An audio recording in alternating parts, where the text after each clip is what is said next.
Assalamualaikum warahmatullahi wabarakatuh. Selamat pagi untuk kamu yang sedang menyaksikan video pembelajaran ini. Kembali ke channel Junaidi Fayad. Kali ini kita akan membahas pembelajaran 1 subtema 2 di tema 3 untuk kelas 5 SD.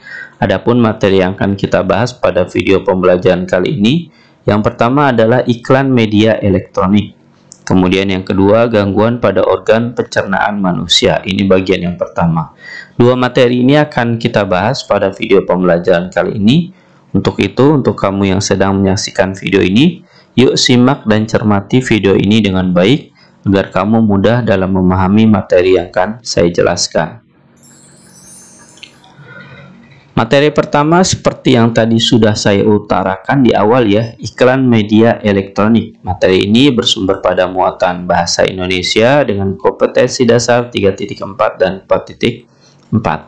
Iklan, kalau kita artikan atau kita definisikan adalah pemberitahuan kepada masyarakat mengenai barang atau jasa yang dijual. Nah, inilah iklan yang ada. Baik yang kita lihat maupun yang kita pegang ya, dalam bentuk poster. Berdasarkan medianya, iklan digolongkan menjadi dua, yaitu iklan media cetak dan iklan media elektronik. Berbeda dengan media cetak yang menyampaikan informasi secara tertulis, media elektronik menyampaikan informasi berbentuk elektronik. Nah, jadi beda ya antara media cetak dengan media elektronik. Contoh iklan dari media elektronik adalah bisa radio, bisa televisi, dan internet. Nah, khusus radio ini contohnya bisa disebut juga dengan iklan audio sebenarnya. Kenapa disebut dengan iklan audio untuk iklan radio? Karena kita hanya dapat mendengarkan saja pada iklan yang ada.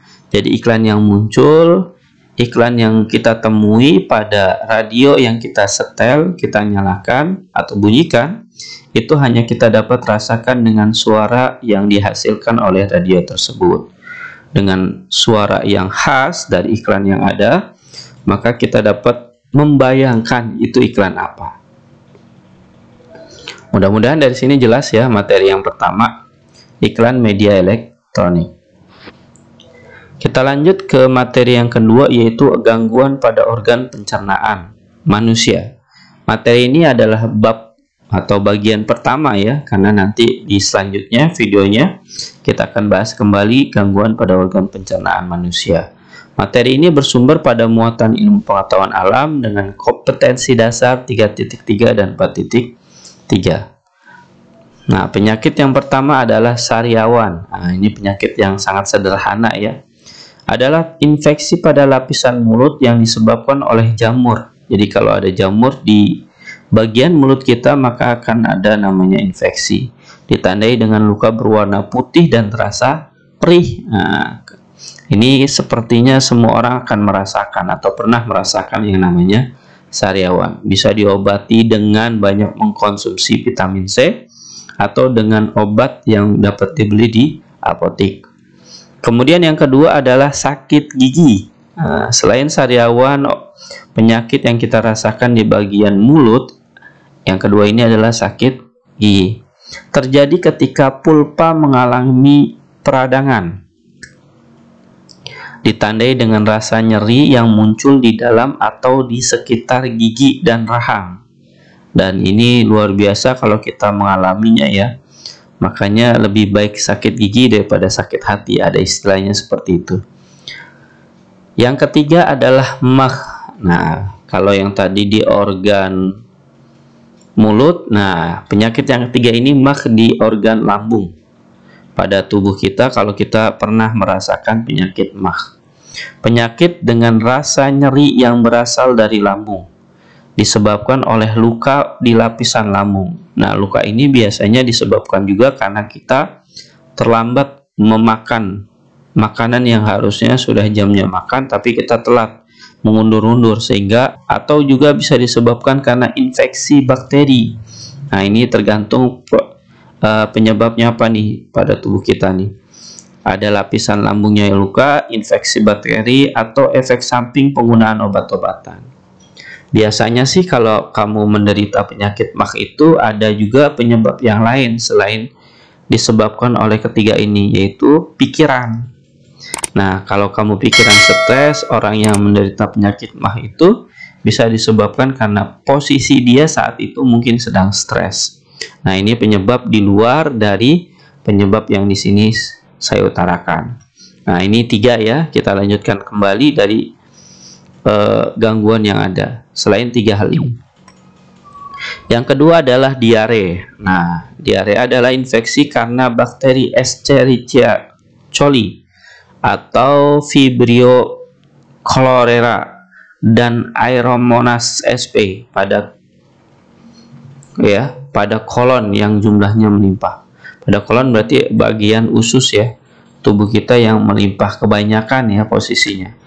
Karena sebenarnya bakteri Escherichia coli yang ada pada kolon ya, pada usus kita itu sudah ada. Nah, hanya saja karena kita makannya makanan yang tidak bersih, tidak sehat, kemudian tidak cuci tangan dulu sebelum makan, maka bakteri ini bertambah banyak, berlimpah, melebihi daya tampung ya, daya tahan yang ada di tubuh kita, sehingga tubuh kita mengalami penyakit diare. Ditandai, nah ditandai ini berarti ada tanda-tandanya dengan feses keluar dalam bentuk cair. Jadi BAB kita itu tidak pada dasarnya atau pada normalnya, melainkan bentuknya cair atau cairan.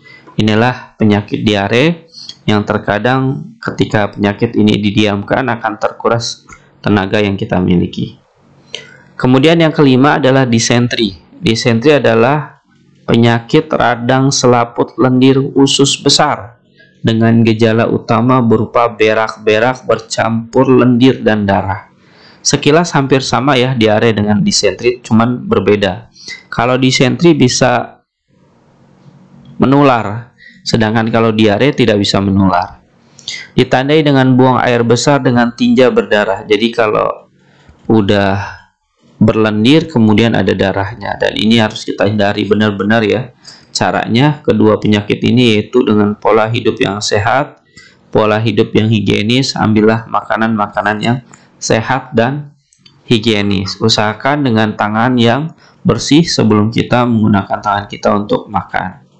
Dengan cara tersebut insya Allah kita terhindar dari penyakit diare dan disentri.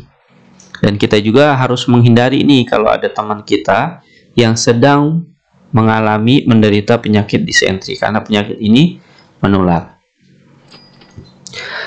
Setelah kamu menyaksikan video ini dari materi pertama hingga kedua, silakan kamu jawab soal latihan berikut, terdiri dari 4 soal, di mana soal ini diambil dari materi pembelajaran kita kali ini. Jawablah dengan jawaban yang benar dan tepat.